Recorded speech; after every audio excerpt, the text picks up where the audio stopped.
Bien, saludos.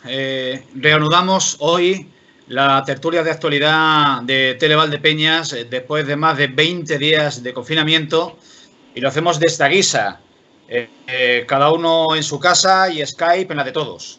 De manera que no hace falta que les adelante cuál va a ser el asunto de debate y de comentario en un día como hoy porque es obvio. Estamos en el periodo prolongado del estado de alarma. El número de contagios en nuestro país y en nuestra región, en Castilla-La Mancha, vienen disparándose día tras día. Parece que nos hemos acostumbrado, nos hemos habituado un poco a esa escalada. Estamos siempre pendientes de poder coronar esa cumbre, esa cresta, esa meseta, se le ha llamado ya de mil maneras. Y vamos a atacar este asunto desde diversos frentes una vez más. Tenemos en primer lugar al doctor José Carlos González Peña, coordinador del Centro de Salud 1 de Valdepeñas. José Carlos, ¿qué tal? Buenas tardes. Buenas tardes, de momento muy bien. Buenas tardes y gracias por acompañarnos. Tenemos también a Ana Torres Alcolea, ella es profesora de inglés, autónoma, regenta un centro de formación privado que en estas fechas, por causas que por todas conocidas, está como tantos pequeños negocios de personal autónomo cerrado. ¿Qué tal? Ana, buenas tardes. Hola, buenas tardes. ¿Qué tal? Yo bien también de momento. Fernando Prieto hoy es el privilegiado porque pertenece al sector primario, al sector agrícola, que es de los que se mantienen en activo como sector esencial. Fernando, ¿qué tal? Buenas tardes. Hola, muy buenas tardes. Bien. Y bien. Toda mi familia bien, vamos. Me alegro de que todos estéis perfectamente. Yo tengo que empezar planteándole al doctor González Peña, una cuestión así abiertamente, José Carlos. ¿Cómo consideras, no te pido datos, te pregunto, cómo consideras que está evolucionando el paso de la epidemia por nuestra población?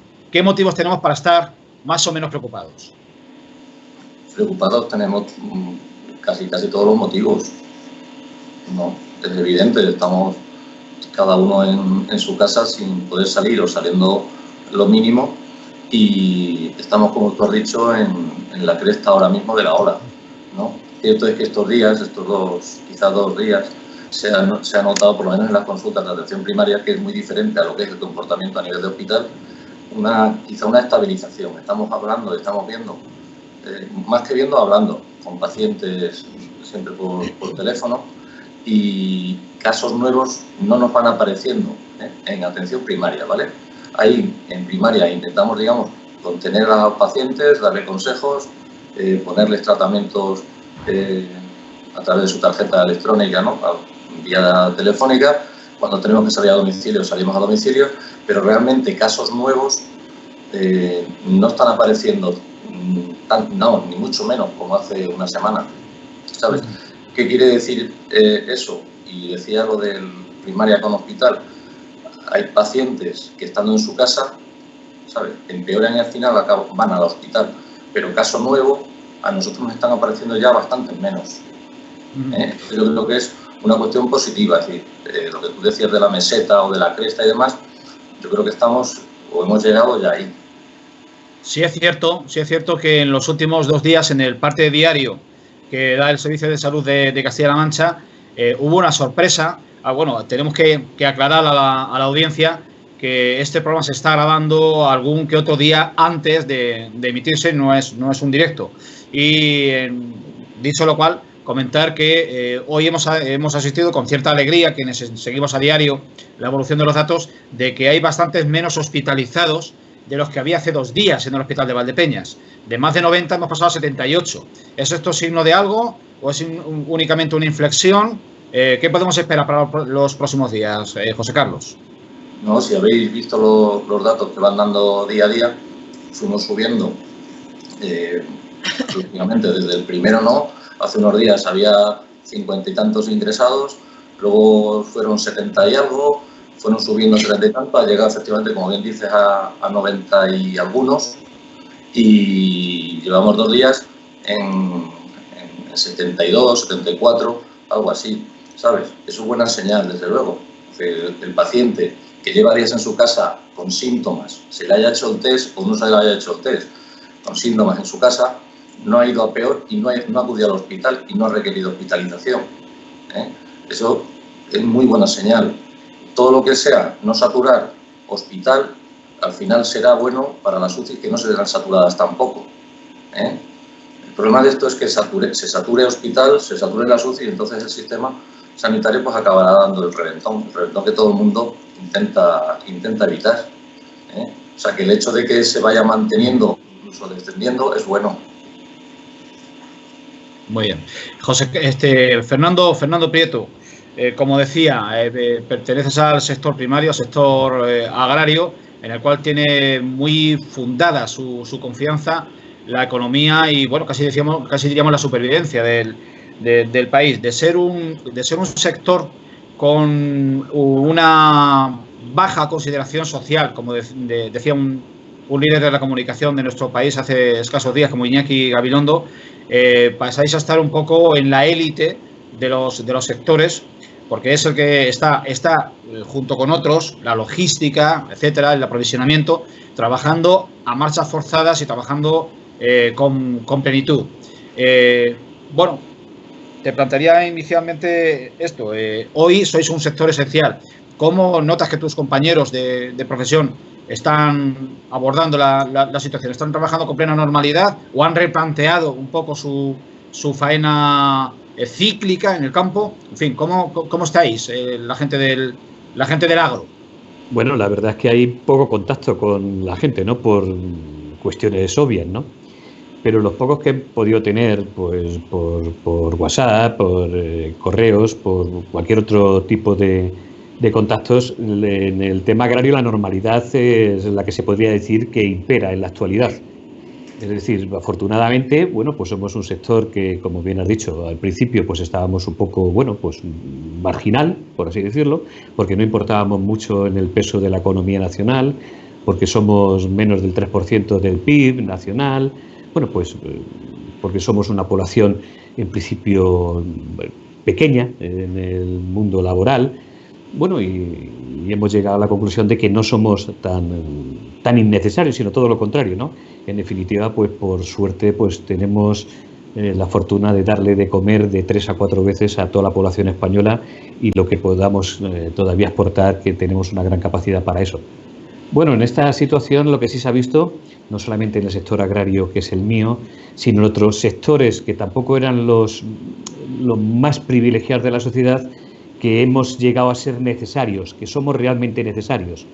Creo que ante esta situación se va a ver en conjunto que todas las situaciones laborales que están en este país son necesarias. Algunas, aunque incluso ni siquiera las teníamos en consideración, desde los que eran y siguen siendo la limpieza, que es fundamental en hospitales, pues hasta el mundo agrario, pasando, bueno, pues efectivamente por transporte, que sin transporte no funcionaríamos, y por dependientes de supermercado, que evidentemente tampoco eran de los que estaban en gran élite y gran consideración. Y bueno, y evidentemente pues creo que se ha descubierto de que todos somos necesarios en la sociedad. Y hay un sector que nunca se menciona, y hoy, bueno, pues leyendo algunos artículos que la verdad, como no paramos de leer, de informarnos sobre este bichito, pues he llegado a la conclusión de que hay un sector que nadie lo ha nombrado y también son súper necesarios, y entiendo que, como José Carlos, ese sector está súper saturado, que son los trabajadores ¿cómo te diría yo? De los funcionarios, trabajadores de los que entierran, los enterradores, de todas las compañías de defunción. Es decir, son gente súper necesaria que ahora estarán en una situación súper agobiados, y creo que también tenemos que mencionarlos porque son trabajadores que ahora mismo también están prácticamente sin parar. Fernando, hace un mes escaso estaban los tractores en la calle, estaban las tractoradas, estaban las manifestaciones, estaban la paralización de las autovías. ¿En alguna medida se ha visto paliado esa situación extrema que denunciabais hasta hace un mes, con precios por debajo de los costos de producción? ¿Se ha revalorizado en alguna medida el producto del campo, el producto agrario, o no ha dado tiempo a que eso se solucione, o quizá la situación, tal y como se ha planteado por la epidemia, ha dado, digamos, un cambio diametral a la valoración de los productos del campo. Bueno, si vamos al supermercado vamos a ver que no ha influenciado, prácticamente están al mismo valor. Y si estando al mismo valor en puntos de compra, en puntos de producción, prácticamente es el mismo. Yo creo que es un tema que se debería de haber valorado antes, pero por las circunstancias no se ha valorado, y creo que es un tema que se va a dejar de soslayo hasta que pase esto. Es decir, yo mismo creo que con lo mismo que se han retirado los tractores, se ha retirado absolutamente todo. Ahora lo que tenemos en cabeza y en mente es dar alimentos a toda la población, y no vamos a entrar en esa consideración. Entiendo de que toda la cadena de producción y distribución en venta ahora se darán cuenta de que sí es necesario este sector y que sí que es necesario la revalorización en punto de recogida, es decir, en la agricultura. Si no estamos así, creo que volveremos otra vez a caer en el mismo procedimiento, en el mismo proceso, y sería un error. Yo lo que sí te puedo decir, hasta lo que yo he observado y he hablado con otros de mi profesión, ahora mismo prácticamente no se ha notado que haya subido el valor del producto. Bastante hacemos con producir. Y luego lo que sí tenemos un problema importante es que hay cosechas que se avecinan ya y no hay mano de obra. Y eso sí que es un problemón y es una situación que hay que tratar de corregir entre todos. No sé cómo, porque claro, las fronteras están cerradas, hay mucha gente, hay mucho miedo que no va a venir a trabajar aquí, pero que si queremos seguir comiendo y queremos seguir teniendo alimentos agrícolas, evidentemente hace falta mano de obra y hay que buscar una situación y una solución a este problema que no es chico, ¿eh? Has planteado un asunto, desde luego, que merecería por sí solo una tertulia entera de una hora. La demanda de trabajo en el campo en un mes en el que el desempleo supuestamente ha crecido en solo entre todas las comillas del mundo, 300.000 personas. Ana Torres, te pregunto como profesional autónoma, en vuestra actividad, que no es ni mucho menos testimonial, hay muchos docentes que se dedican a la enseñanza privada, se puede dar la alternativa de la enseñanza en línea, de la enseñanza online. ¿Mitiga en alguna medida esta posibilidad, esta alternativa, el parón de actividad que podéis haber tenido con un cierre brutal, sin más? ¿Os estáis apañando, por así decir? No, que va. Yo tengo cerrado y es imposible seguir las clases online. Solamente tengo un grupo que son 3 personas con nivel B2 que, bueno, quieren seguir en contacto con el inglés y nada más. Pero las clases ordinarias es imposible con grupos de niños. De hecho, los niños están saturadísimos. Yo lo planteé y me lo propuse, pero es imposible porque, bueno, muchas madres, ten en cuenta que yo también hay madres que son enfermeras también. Entonces están saturadísimas de trabajo fuera, doblan y triplican turnos, llegan a casa y los niños están súper agobiados con las clases del colegio. Entonces me dijeron muchísimas madres que no podían, que mejor olvidábamos esta clase porque los niños llevan mucho tiempo encerrados y lo que les queda, y nada más que están haciendo tarea, viendo clases virtuales del colegio y todo eso, o sea, es imposible. Así que nada, ni siquiera lo llegamos a empezar. Bien, pues ahí iniciamos, si queréis, tertulia o debate. Y abiertamente os plantearía los efectos económicos de la crisis sociosanitaria. ¿Son iguales, peores, diferentes, mejores que cuando se declaró la crisis en marzo del año 2008? ¿Estamos en un escenario peor, igual o mejor? ¿O distinto? Cualquiera. Distinto, yo creo. Distinto completamente. Sí, pero en cuanto a efectos, ¿qué pensáis? O sea, ¿venís abajo de un día para otro la economía, la actividad? ¿Hay algún parangón con aquella crisis de hace 12 años? Yo creo que es diferente. Ha sido de golpe, porque ha sido de golpe y de forma inesperada, por un lado, y luego hay que añadirle el problema de salud y el problema que vamos a tener, pues estamos teniendo y vamos a tener de relaciones. Es decir, la vida tal como la llevábamos hace un mes, creo que va a cambiar mucho a cómo va a ser dentro de un mes.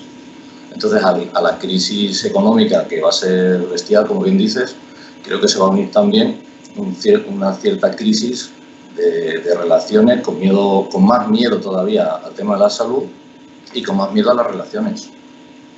Es que no creo que, por ejemplo, yo no creo que pueda dar clase en mucho tiempo. O sea, no van a decir, ya se acaba el confinamiento, vamos a ir a colegio, vamos a ir a clase. No creo que sea así. Entonces yo creo que doy el curso por perdido y eso, si lo pienso, me da ataques de ansiedad. O sea, yo no tengo ingresos, ningunos, nada de ingresos. Entonces pero claro, obviamente no vas a cobrar un servicio que no estás dando. Entonces, tampoco puedes buscarte la vida por otro lado porque no puedes salir a buscar otro trabajo. La crisis, entonces, yo no sé. Yo pienso que va a ser totalmente distinta, pero va a ser, yo creo que muchísimo más grave que la que tuvimos la anterior, muchísimo más grave.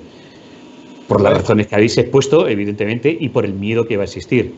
Y luego tenemos otro problema que, vamos, pensar que el turismo en España, no sé si es el 18%, hablo de cabeza, creo que es alrededor del 18% del Producto Interior Bruto, es la fuente de mayor ingresos que tenemos en España.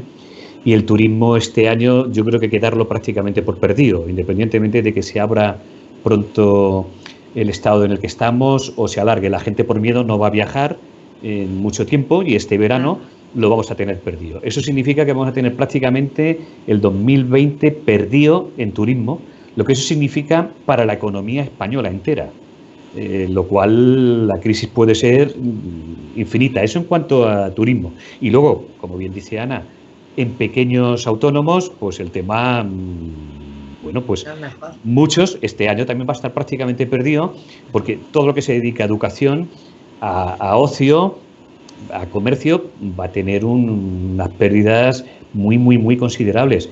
Y como bien comentaba antes José Carlos, y creo que en todos está, esto no se va a abrir muy pronto, aunque tengamos mucha gana de hacerlo, y cuando se abra será paulatino. Es decir, y yo creo que la relación social, como bien habéis comentado, va a cambiar, y con eso, pues todo el sistema y la producción de servicios va a cambiar. Y el servicio en España, por el sol, las horas solares y el modo de vida, va a cambiar, y eso va a significar que la economía va a estar muy paralizada en muchos sectores. En otros no, pero en muchísimos sectores va a estar paralizada, y eso va a traer como consigo verdaderos dramas económicos y sociales, y, bueno, y esperemos que los políticos ante esta situación den altura y sepan cuanto menos canalizar ese problema y buscarle la solución posible que pueda tener. Os plantearía, por un lado, las organizaciones empresariales están demandando exenciones, aplazamientos tributarios, que el Estado relaje la recaudación, pero a su vez el Estado se ve en la tesitura de que tiene una necesidad de gasto quizá mayor que la que ha tenido nunca, sobre todo en sanidad y en protección social. El equilibrio es imposible. ¿Cómo pensáis que se puede gestionar, por un lado, la imposibilidad de la gente de pagar puntualmente y en la medida en que se le requiere, y por otro, las necesidades de recaudación de la propia administración para atender las necesidades extraordinarias de la población? Has hecho una pregunta muy complicada. Sí, pero estaríamos en Moncloa, vamos. Claro, si tuviésemos la solución. Hombre, hay que pensar que el empleo, quien lo da, son las empresas. Es decir, hay que darle en medida cierta protección para que cuando esto se inicie tengan capacidad de seguir produciendo. Hasta ahí estamos de acuerdo. Ahora bien, creo que a las familias y a la gente que va a perder el trabajo, que creo que va a ser mucha más de la que se está diciendo, también hay que protegerlas. A nadie creo que hay que dejarlo sin ningún tipo de ayuda. A eso hay que darle. ¿Cómo se va a hacer? Pues bueno, yo creo que Europa existe para algo, y si no existe, creo que saldrá la Unión Europea muy tocada si ante esta situación no se pone solución. Y bueno, y luego pues ahí están los líderes políticos. En la política hay que saber priorizar y saber cómo se destinan los fondos que todos pagamos, y el Estado tiene que redistribuirlos.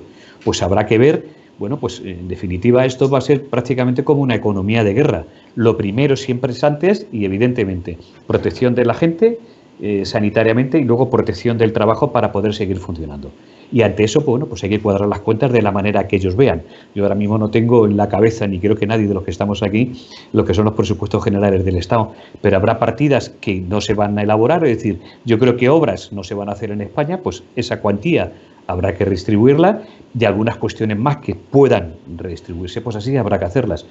Y si hay que salir, pues como se está saliendo, a por dinero, pues habrá que salir. Y entiendo que la Unión Europea pues tenga que hacer un esfuerzo importante para los países que peor lo vamos a pasar, aunque creo que si se sigue la tendencia como estamos, creo que lo vamos a pasar casi todo mal en la Unión Europea, no solamente España. Claro, aquí la idea, desde luego, vamos, que dice Fernando, es clara, o se toma el problema como europeo, o si no, país por país, no tiramos nadie. Nadie.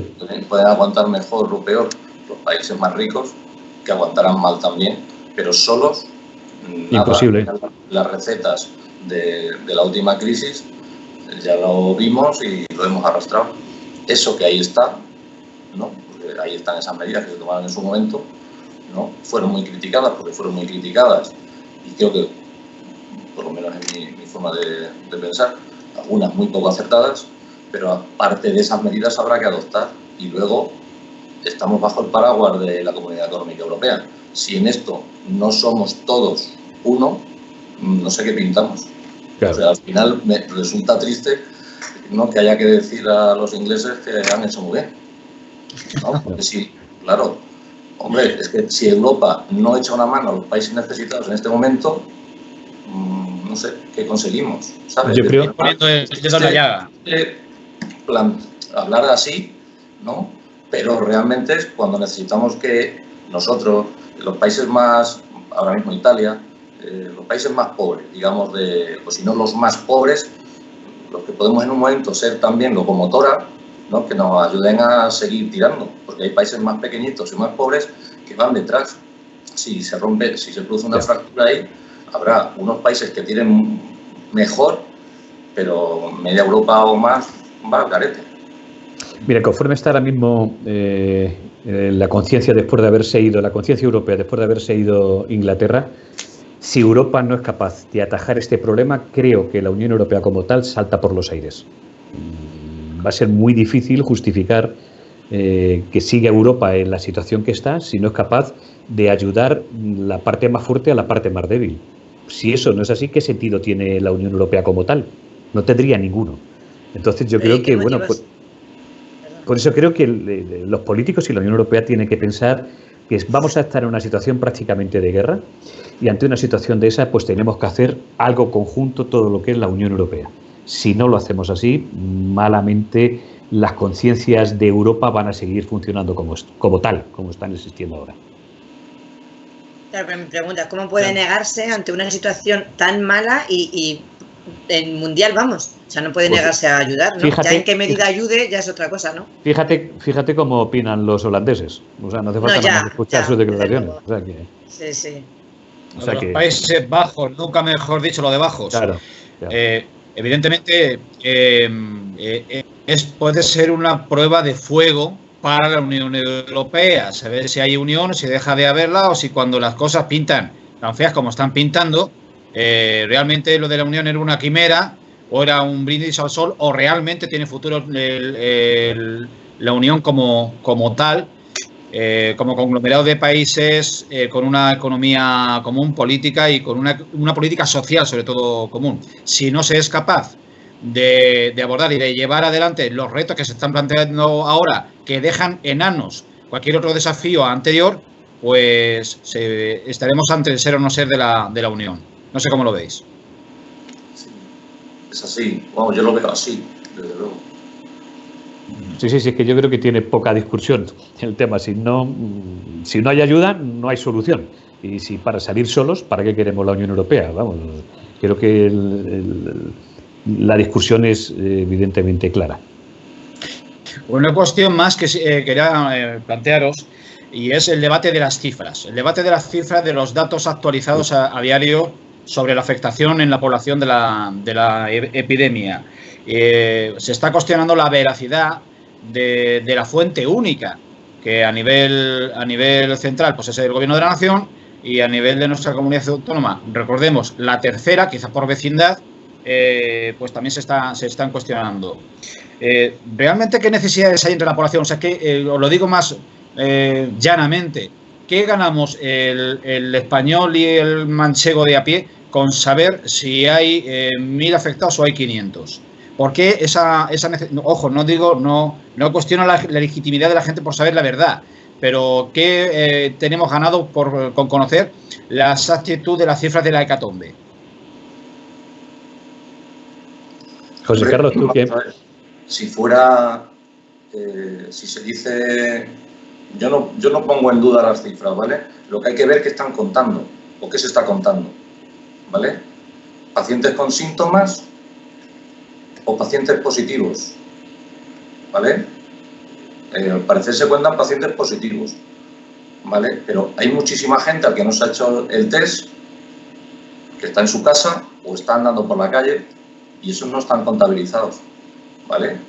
Entonces, ¿qué se gana sabiendo las cifras? Joder, entre otras cosas, y perdóname que lo diga así, concienciar a toda la población del problema real. Del problema real. Pensad, perdón, la gente está en su casa y la gente está con los niños, posiblemente ya con dolor de cabeza de estar con los niños 15 o 19 días, creo que llevamos, y tendrán en la cabeza bomba ya. Yo no tengo niños y entro y salgo por mi trabajo, ¿no? Pero la gente está en su casa, la gente sale a las 8 a aplaudir, la gente está con las televisiones, las consolas, los juegos de mesa y demás. Y no nos echamos de menos unos a otros, digo, a la gente que está falleciendo. No hay entierros, no hay funerales. La gente no es realmente consciente de lo que está ocurriendo ahora mismo. Entre otras cosas porque estamos en nuestra casa y nos enteramos si hay alguien ingresado o alguien en UCI o alguien ha fallecido un poquito en nuestro entorno porque nos lo dice. Pero cuando tienes una visión un poquito más general, como puede ser en este caso, mi caso, y perdón por la reiteración, el problema es serio, es gordo, es muy gordo. Es muy gordo. Sí, sí, yo creo que el debate es en nuestras casas no nos estamos enterando. Y por eso creo que todavía hay gente que sale a comprar todos los días una barra de pan. Por el hecho de... Es que yo creo que el debate está entre tomar conciencia o crear alarmismo. Claro, entonces yo supongo que es eso, o sea, si decimos los datos reales se creará un alarmismo que tampoco tiene que ser así, si no los damos la gente no, porque es verdad que hasta que no vemos el problema en nuestras carnes o al lado, a nuestro vecino, no, de hecho nos sigue pasando. O sea, pues eso, todavía hay gente que sale todos los días a comprar el pan y todo eso, pensando que no es parte del problema. Todos somos parte del problema, obviamente. Los datos yo creo que es un poco complicado también, ¿no? O sea, siempre dicen que se multiplique por X los positivos, pero es que también hay gente asintomática. Esa gente no se le va a hacer la prueba nunca. Ni siquiera gente que tiene síntomas se le hace todo el mundo la prueba, ni muchísimo menos. Y está en su casa. Decía que los test no hay, hasta ahora no han venido test. Se está haciendo una prueba de determinación en el hospital, pero lo que llamamos, o que llaman, o están diciendo test rápidos, hasta ahora no ha habido. Ahora parece ser que empiezan a llegar. Y digo parece ser porque yo no tengo todavía una constancia oficial en mi centro de salud de que haya test ya para hacer a pacientes sintomáticos. Se están haciendo a profesionales sanitarios y se están haciendo a algunas personas mayores en residencias de mayores. Entonces, yo no dudo ni mucho menos de los datos que dan. Lo que hay que saber, es qué están contando, qué se está contando realmente. Se están contando realmente personas a las que se le ha hecho la prueba. Hay muchísima más gente que no se le ha hecho la prueba y que seguro que son positivos. Claro, sí. Y ahora hay otra cosa que estoy leyendo por ahí que no sé qué pensáis vosotros, que dicen que ya no se hacen autopsias. Entonces, claro, que se supone que lo que quieren hacer es reducir el número de muertos por coronavirus. Y yo, sinceramente, no lo entiendo. O sea, yo entiendo que no se puede hacer autopsias. Vamos a ver, que una persona que no muestre síntomas o que no es sospechoso de haber muerto por coronavirus, no se le haga una autopsia o no cuente como muerte por coronavirus. No lo sé, no sé qué pensáis, pero... Se supone que es para bajar las cifras, pero ¿y qué se saca con bajar las cifras? Si el problema es un problema, o sea, yo creo que eso no es verdad, pero vamos, no lo sé. Yo de esta forma pienso que las cifras son buenas para que la gente se conciencie, como bien habéis dicho, del problema que no es chico. Si no diesen las cifras, posiblemente pues la gente estaría pues un poquito menos conciencia del problema que realmente tenemos. Bueno, pues esto lo sabemos por lo que leemos y por lo que se comenta, es decir, los datos que se dan son los que tienen pruebas y los muertos son de los que tienen pruebas. no sabemos las defunciones que hay de gente que han tenido síntomas o que están contaminadas por el virus y que fallecen. No lo sabemos ni lo vamos a saber.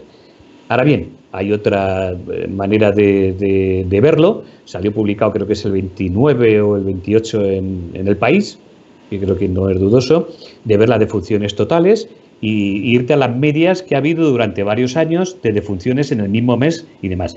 Y veremos que las defunciones son mucho mayores que los datos que se están dando, porque las defunciones también van en función de los datos que están declarados como infectados por coronavirus. Que tengamos más muertos o menos muertos, yo creo que hay cifras psicológicas que yo entiendo que es lo que no se quiere dar. Pasar de 1000 muertos diarios es una cifra psicológica importante y a lo mejor pasamos a ser, como dice Ana, pasamos a la alarma y creo que tampoco es necesario la alarma. Ahora bien, la conciencia sí, y yo creo que la realidad del dato se va a saber cuando pase un par de años en la que de verdad se hagan comparativas de las medias de mortalidad de los 10 últimos años y visto pues toda la etapa desde que tenemos el coronavirus y las defunciones que ha habido. Que van a ser muchísimas más de las que se está diciendo, sí. Con decirlas en la totalidad posiblemente crearemos una alarma. Muertos, muchísimo va a haber. Lo mismo que infectados. Con la tendencia que llevamos yo creo que es suficiente y dar más, pues a lo mejor tampoco llegamos a ninguna conclusión más favorable. No, insisto, lo importante es saber qué se está contando. Qué se está contando en el tema de ingresados, en el tema de, digamos, de afectados y en el tema de defunciones, ¿vale? Claro, por el tema que decías de las autopsias, en un inicio se hicieron necropsias a muertos, ¿sabes?, a cadáveres para detectar posibles focos que afectaran a grupos, a colectivos de personas, ¿vale? Autopsias no se hacen por este motivo, ¿vale? Tenemos unas instrucciones claras de qué tenemos que poner en los certificados de defunción. Los certificados de defunción, los pacientes que desgraciadamente fallecen en el hospital, obviamente los rellenan los médicos del hospital, ¿vale? Pero los que fallecen en domicilio o los que fallecen en residencias, los hacemos nosotros, los médicos de atención primaria, ¿vale? Y tenemos unas instrucciones claras de cómo rellenar los certificados de defunción. Y ahí no se engaña, es decir, yo he tenido que rellenar ya alguno y yo he puesto lo que yo he considerado como médico, ¿vale? Obviamente, si tenía un test positivo, he puesto claro y rotundo la defunción por el motivo que haya sido, una neumonía o un distrés respiratorio y demás, por coronavirus, porque está un test hecho positivo. Cuando he sospechado y no tenía test hecho, y no ha sido test positivo, he puesto el motivo de diagnóstico que podemos poner, ¿sabes?, que tenemos claro, y luego he puesto sospecha de coronavirus. Porque ahora yo no sé, pero las funerarias tienen un protocolo bastante estricto de qué hacer cuando se es positivo y antes cuando se sospechaba, ¿vale? Entonces ahí no. Puede haber, si lo hay, que yo creo que no, puede haber, si lo hay, que alguien cuente 5 y diga 3, pero que los certificados de defunción están ahí, los rellenamos los médicos, no los rellenan políticos, no los rellenan en los directivos de hospitales, los rellenamos los médicos. Y eso está sí, pero lo que se viene diciendo en redes que es como orden de los políticos, intentar obviar ciertas muertes, y cosa que yo, es que lo está diciendo usted bastante claro.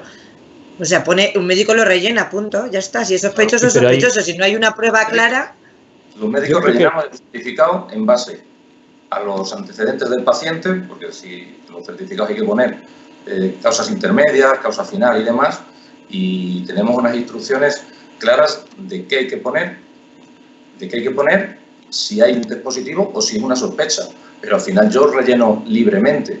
Lo que pasa es que para una mejor identificación nos han dicho, y además no lo ha dicho la administración, lo han dicho el Colegio de Médicos, que imagino que está consensuado con las autoridades sanitarias.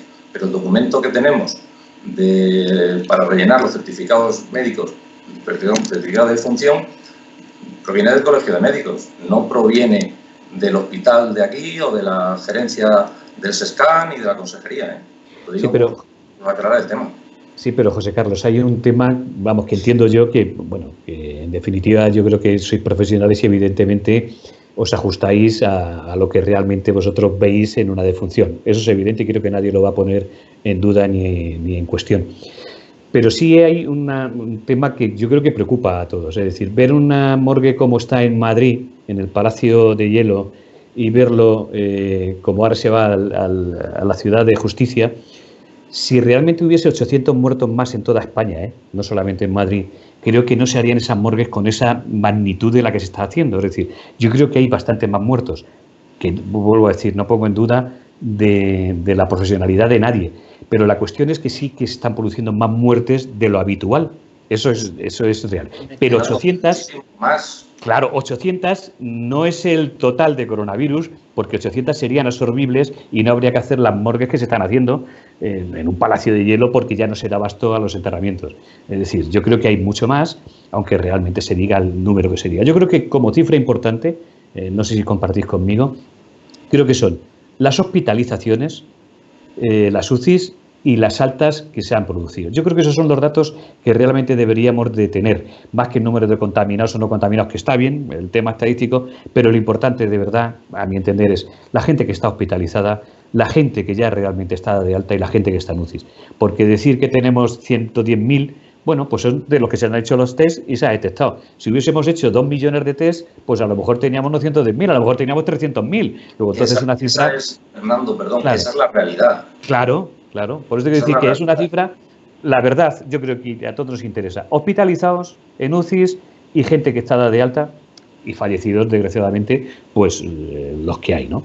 Yo creo que con esas cifras son, en definitiva, con las que realmente nos tendremos que quedar.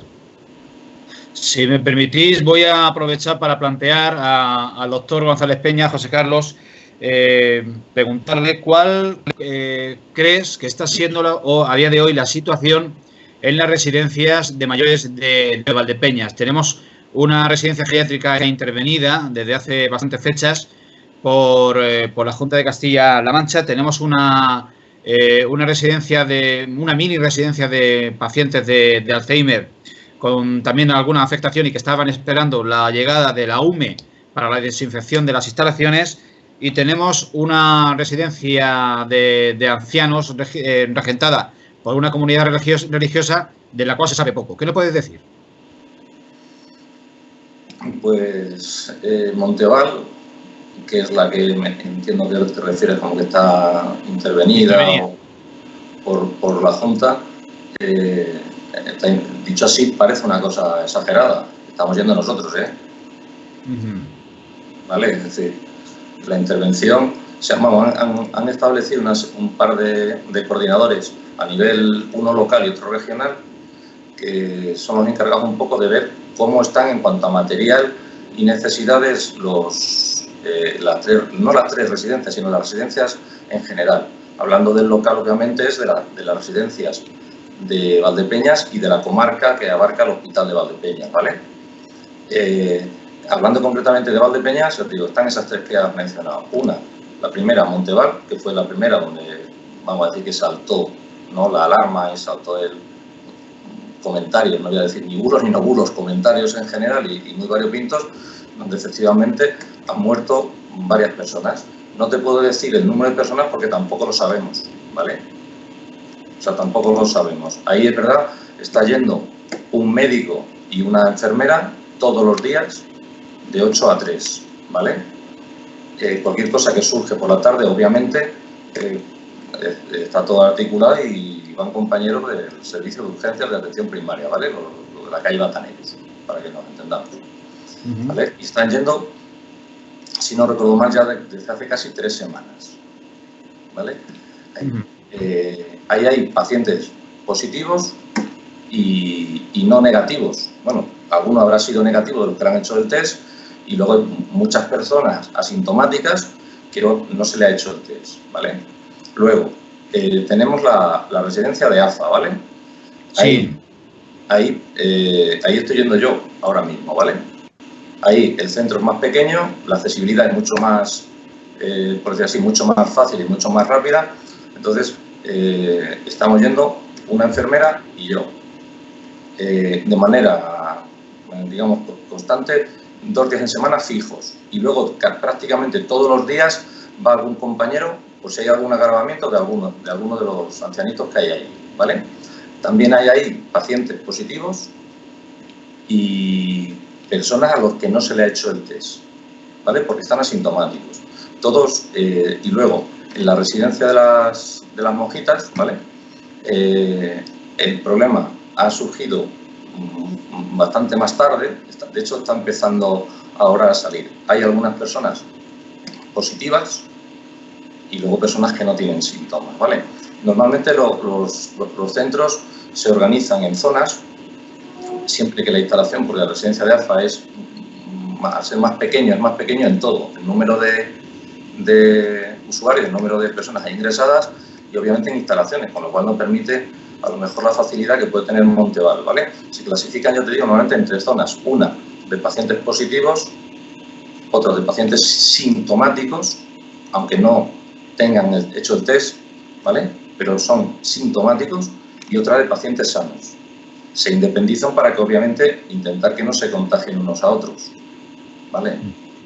Que el problema que ha surgido, no solo en las nuestras, sino a nivel nacional, es que al principio estaban todos los ancianitos, pues cada uno en su habitación que tenía de inicio. Entonces, al final, se han ido transmitiendo el virus porque, aunque ellos no se movieran, las cuidadoras o los cuidadores, los auxiliares, han ido de habitación en habitación. Entonces, al final, se ha ido transmitiendo. ¿Qué ha ocurrido? Que han caído muchos ancianitos y también, cuando digo han caído, han tenido contacto con el virus. Y también muchos de los trabajadores. Entonces, un problema grave que hay ahora mismo en las residencias, en estas y en las de otras localidades, es que muchos de los auxiliares, las enfermeras, fisios, incluso algunos de los directores de los centros, están en aislamiento, están en su domicilio, entonces no tienen personal suficiente. De ahí que en algunos de ellos tengamos que ir nosotros. Sí, te lo iba a comentar precisamente. Aparte de los usuarios, los profesionales, las plantillas, ¿cómo se están viendo afectadas o mermadas? Y también plantear si, que no sé si tengas un dato aproximado, si el esquema de edades que se está dando a nivel global, donde más de un 80% de las personas afectadas y de la mortandad se concentran en personas de mayores de 65 años, es el mismo patrón que se está produciendo a nivel local y toda la carga recae en las personas de mayor edad. Sí, más que mayores de 65 realmente son incluso mayores, ¿eh? De hecho, las personas normalmente que están en este tipo de centros son personas de más edad, de más de 70 años. Es verdad, lo habréis visto, imagino, en prensa, va por tramos de edad. Y obviamente, no sé si recuerdo si es más de 75, creo que es, pues es donde se amontonan los fallecimientos más que los positivos o los contactos, porque al final contactos tenemos mucha más movilidad, gente que salimos y entramos a la calle y por eso no hemos podido contagiar. Sin embargo, en estas personas de 5 hacia abajo hay menos fallecimientos. ¿Por qué? Pues porque hay menos patologías y hay menos factores de riesgo. Sin embargo, las personas mayores, estas personas mayores, digo, mayores de 75 y sobre todo que residentes de este tipo de centros, tienen ya muchísimas patologías. La edad, un factor solo por hecho de la edad, ya es un factor de riesgo y es donde, digamos que este problema de este virus se ha cebado de forma descarnada, vamos. Bien, si os parece, me gustaría regresar al plano económico y laboral del problema o del problemón. Si os percatasteis, que supongo que sí, cuando el día 2 de abril se dieron las cifras de nuevos demandantes de empleo y se informó de ese ascenso en 302.000 nuevos demandantes, a renglón seguido se informó de que las bajas en las cotizantes a la Seguridad Social ascendían a 800.000. El desfase, ¿dónde lo encuentran algunos? Pues en 500.000 bajas de autónomos. Autónomos que son usuarios de todos los servicios, que son clientes y que dejan sus ingresos, en una palabra, que sostienen gran parte de la economía de nuestro país. Nuevamente planteo, la solución, aunque parezca frívolo, es de tapar el agujero de la demanda de empleo del campo, o eso ni por asomo llega a ser una solución, digamos, un paliativo? Vamos, no vamos a tener capacidad de absorción de tantísima mano de obra. Ahora, para coger la fruta, se está barajando la cifra de unas 100.000 personas, es decir, 100.000 jornales. Y es una temporada, más amplia o menos amplia. Luego llega, además sabemos que son estacionales, son por épocas, no es continuado en el tema del agro. Es muy difícil absorber esa cantidad de mano de obra. Y hay que también tener en cuenta que, viendo los problemas que teníamos de atrás de conseguir mano de obra, se ha tecnificado muchísimo la agricultura y cada vez se va necesitando menos obreros. Por un ejemplo aquí muy sencillo, y lo vais a ver muy gráfico, es la vendimia. Antes nos íbamos a la plaza y veíamos en la época de vendimia que había cantidad de gente para buscar vendimia. Pues ahora posiblemente se recoja ya, pues no voy a decir el 50% de la uva mecanizada, pero le faltará muy poco, es decir, y seguimos con esta tendencia, pues cada vez se va a necesitar menos mano de obra por esta situación, ¿no? Por los problemas que se dieron anteriormente. Pues es decir, hay situaciones de trabajo que no se pueden mecanizar, pero la agricultura, desgraciadamente, no vamos a tener capacidad para solventar toda la petición de mano de obra que se va a quedar parada en este país, ni muchísimo menos. Aparte de que, bueno, tendríamos que haber muchos desplazamientos, es decir, aquí en Valdepeñas tenemos en un mes concreto y luego la aceituna en otro mes concreto, pero serían 2 meses de trabajo. Para cubrir los otros 10 meses, la gente se tendría que desplazar con ese problema que trae consigo. Es difícil que la agricultura absorba eso. Además, de hecho, hay que también tener en cuenta que nosotros, los agricultores, a principio del siglo seríamos de la población activa, podríamos ser el 9 o el 10%, y ahora no llegaremos seguramente al 4% de la población activa. Luego, entonces, no vamos a tener capacidad para absorber eso. Ojalá y pudiésemos ser la solución, pero va a ser prácticamente imposible. Una cuestión más antes de finalizar, que no quiero que quede desapercibida, es ese momento diario de las 8 de la tarde. ¿Qué diréis que supone ese gesto del aplauso colectivo? Un gesto de unión, de necesidad de hacer todos algo a la vez. Es también un poco una válvula de escape. No sé, ¿qué sentido le encontráis a este gesto que, por cierto, en algunos puntos, como por ejemplo donde vivo yo, que vivo justo enfrente de Ana, la plazoleta esta de al lado del Ponte de Hierro es prácticamente una verbena, lo que se forma aquí cada día a las 8. En fin, quiero que me digáis vuestro punto de vista del significado que le encontráis a este gesto colectivo. Yo empiezo, si no te importa. Yo no me puedo perder ese momento. De hecho, hablamos ayer, Julián, creo que fue ayer, ¿no? Sí. Y estaba yo comprando precisamente y dije, vamos, que tengo que llegar a las 8 para aplaudir con mi hija, que es el momento, la única que sale a la ventana, porque yo no tengo un patio que le dé el sol a mi hija y es el único momento que sale a la ventana. Y obviamente a las 8 se aplaude a la gente, a todo el personal sanitario principalmente, y a los bueno, yo vivo enfrente de la policía local y pues es también una forma de reconocerles su trabajo. Por otro lado, es súper emotivo y emocionante y todo, porque yo no veo a nadie, yo no tengo balcón, yo tengo unas rejas, entonces no veo a la gente aplaudir, pero se oye muchísimo y cada día se oyen muchísimo más. Y entonces es una manera también de no sentirte solo, o sea, tú estás en la soledad de tu casa, aunque yo viva con mi pareja y con mi niña, pero es la soledad de una familia sola sin ver a yo no veo a nadie. O sea, asomas a la ventana y no ves a nadie, una persona por ahí con el perro y poco más. Entonces es una manera de decir, bueno, es que estamos todos igual. Mal de muchos consuelo de tontos, ¿no? O algo así. Pero no sé, creo que es una manera de unirnos todos. Yo creo que es una cosa muy sentimental y muy emotiva. Y principalmente el momento es para agradecimiento, obviamente. Para darnos fuerza, para darnos ánimo. Precisamente hoy salía un policía y pues ya justo estábamos acabando de aplaudir. Pues hemos vuelto a aplaudir más fuerte y el hombre no ha dicho nada. Y yo tenía que decirle, pero saluda, hombre. Y el señor ha aplaudido y se ha emocionado un poco también el hombre. Pues eso es muy bonito.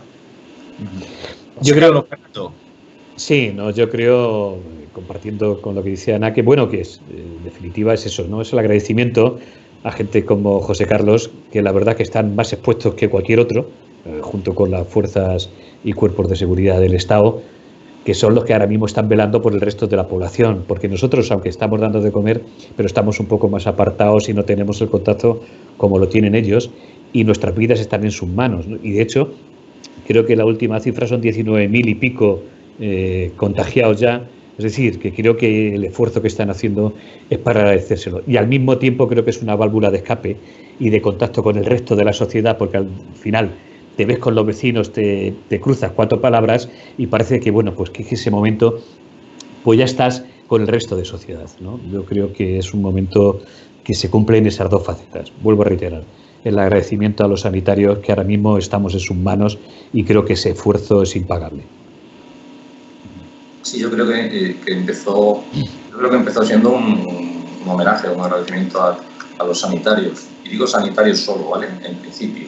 Luego se ha ido convirtiendo ya en un reconocimiento, pues quizá los que están ahí, a la Guardia Civil, a la Fuerza de Seguridad del Estado. Y yo creo que ahora ya es un agradecimiento a todo el que está haciendo algo por esto, ¿no? Porque salgamos de aquí.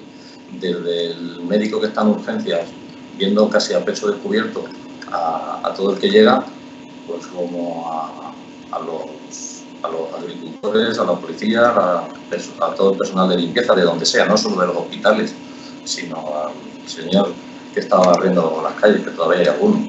Yo creo que es un reconocimiento ya a todo el mundo, y a la vez, y coincido con Ana, es un motivo que lo esperas con deseo, como cuando hay un partido de fútbol que estás pensando por la mañana, coño, que juega la Champions en Madrid, a ver, a las 8 y estás todo el día mirando el reloj. Ahora se ha convertido lo de salir al balcón o salir a la ventana en eso. Me enseñaban hoy un vídeo de la calle San Cristóbal, donde vive algún amigo nuestro, Fernando, sí. y ayer habían quedado en que, bueno, un día antes habían quedado en que ayer se disfrazaban y era salir a aplaudir, pero disfrazados, ¿no?